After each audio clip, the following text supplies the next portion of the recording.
Hello! Guys, may kwento ako. Aside from the Facebook account, I also have my YT account wherein I also upload the videos that I have in Facebook. While I was browsing that account yesterday, one comment caught my attention. So yung video na may comment na nakakot ng attention ko is about you can save your family in a physical world but not afterlife. Ipa-flash ko na lang siya sa screen.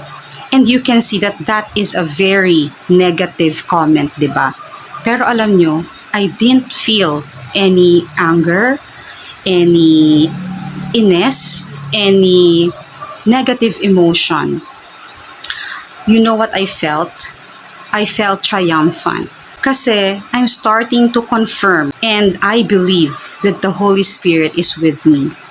Kasi imagine, sa 400 plus na views ng video na yan, there is one person na sobrang naapektuhan to the point na nag-took time siya to comment. So I am rejoicing kasi someone is attacking me now. Kumbaga, nati-threaten and napoprovoke na ang mga dark forces. Kasi I believe na yung mga ganyang comment or actions ng tao, hindi sila yan. Diba nga, we do not wrestle against flesh and blood. We wrestle against principalities, evil spirits, dark forces.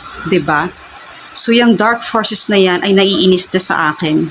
That's why they are starting to attack me. This person, I feel so powerful. Wow!